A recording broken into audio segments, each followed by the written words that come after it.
Verset 219, sourate 2 Al-Baqarah, la vache. Il t'interroge sur le vin et les jeux du hasard.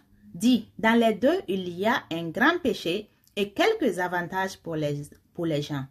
Mais dans les deux, le péché est plus grand que l'utilité. Et il t'interroge, que doit-on dépenser en charité? Dis, l'excédent de vos biens. Ainsi, Allah vous explique ces versets afin que vous méditiez sur ce monde et sur l'au-delà, et il t'interroge au sujet des orphelins. Dis, leur faire du bien est la meilleure action.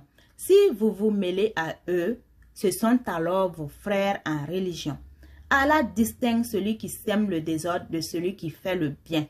Et si Allah avait voulu, il vous aurait accablé. Certes, Allah est puissant et sage. Et n'épousez pas les femmes associatrices, tant qu'elles n'auront pas la foi. Et certes, une esclave croyante vaut mieux qu'une associatrice, même si elle vous enchante. Et ne donnez pas d'épouse aux associateurs, tant qu'ils n'auront pas la foi.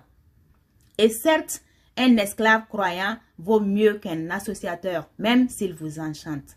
Car ceux-là, les associateurs, invitent au feu, tandis qu'Allah invite de par sa grâce au paradis et au pardon. Et il expose aux gens ses enseignements afin qu'ils se souviennent. Et il t'interroge sur la menstruation des femmes. Dis, c'est un mal. Éloignez-vous donc des femmes pendant les menstrues et ne les approchez que quand elles sont pures.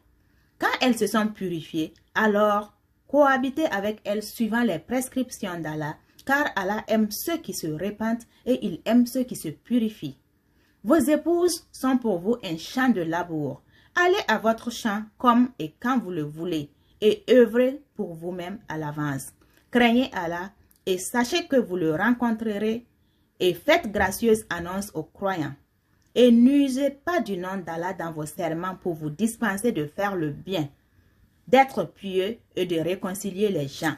Et Allah est audient et omniscient. Ce n'est pas pour les expressions gratuites dans vos serments qu'Allah vous saisit. Il vous saisit pour ce que vos cœurs ont acquis. Et Allah est pardonneur et patient. Pour ceux qui font le serment de se priver de leur femme, il y a un délai d'attente de 4 mois. Et s'ils reviennent de leur serment, celui-ci serait annulé. Car Allah est certes pardonneur et miséricordieux. Mais s'ils se décident au divorce, celui-ci devient exécutoire. Car Allah est certes audient et omniscient.